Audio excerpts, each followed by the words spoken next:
But I came to you. Remember that you're still asleep, Rarity. Your thoughts at this moment are only fragments that were able to free themselves from the lower layers of the spell. They have little basis in reality. I was able to connect them into something resembling consciousness, so I could speak with you here. Hence your increased lucidity within the past day or so. Though in reality less time has passed, Twilight will surely be able to try and wake you as well. Whether she will be successful, I do not know. Rarity nudged her goblet with a hoof, a sweet-smelling purple liquid sloshed inside the container. She should have been able to draw that conclusion. Perhaps she wasn't as self-aware as she thought she was, whatever that meant. She took a long moment to mull over the situation. How are you able to do all this? Magic works in mysterious ways. Even your own, though you think it less powerful than you'd like it to be. Remember that. At those words, the world around them shifted dramatically into a sunny beachfront. Rarity looked down in shock at the pillow she'd been sitting on, now nothing more than a pile of sand. In the background she heard crashing waves and seagull cries pierced the air in the distance. A beach ball now sat between them instead of a table.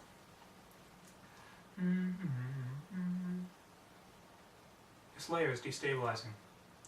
Listen to me carefully because I won't be able to speak to you after this. I'm listening. When you descend back into the lower layers, I'll be with you. You need to find and confront the shadow again.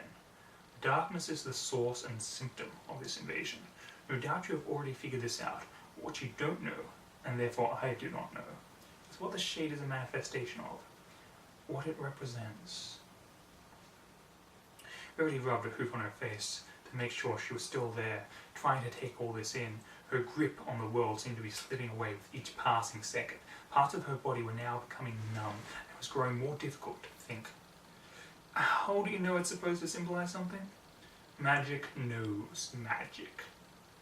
It's up to you to figure out what the purpose of this darkness is. I think that when you do, you'll find it your way out. With my help this time, of course. I'm with you every step of the way, okay?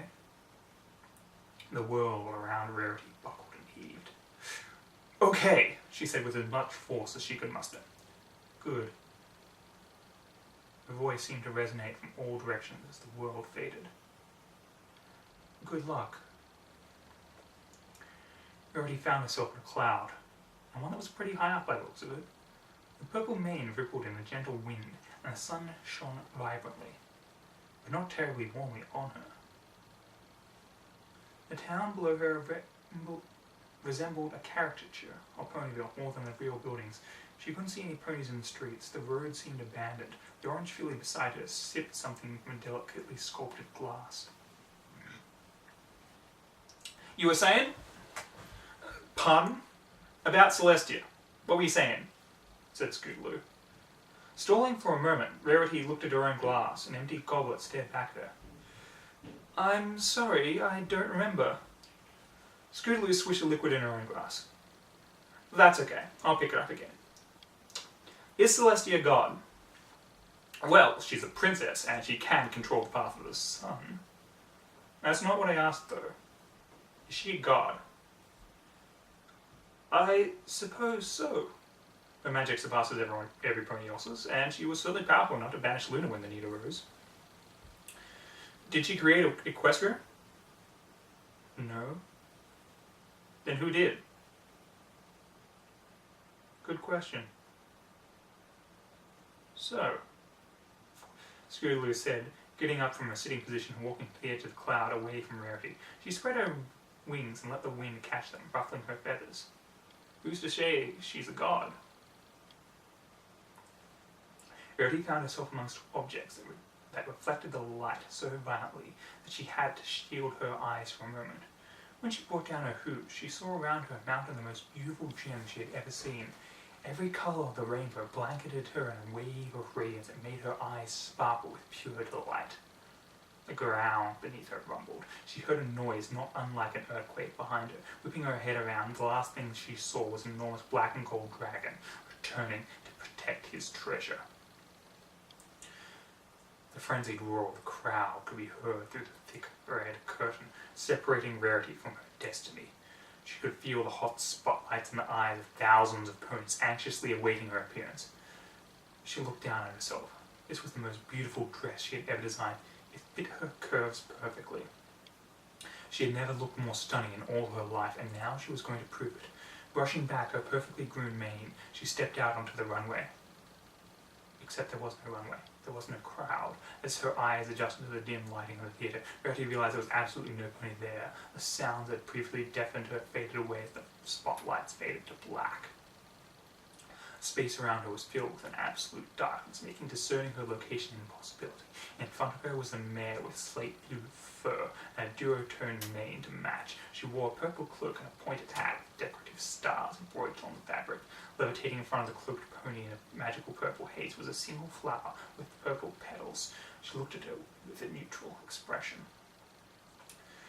"It's just a trick, you know, the flower," the blue mare said softly. She levitated it towards Rarity. "Would you like it?" Rarity gently plucked the flower out of the air with her mouth, unsure of what to say. The mare continued. "It's life I've created, isn't it? The flower's alive, and yet..." She trailed off, looking forlornly at her cloak. "And yet it's still a trick. Is it still life, if it's all a trick?" Rarity, still unsure of how to respond, gave the mare a comforting look. She gave a small smile.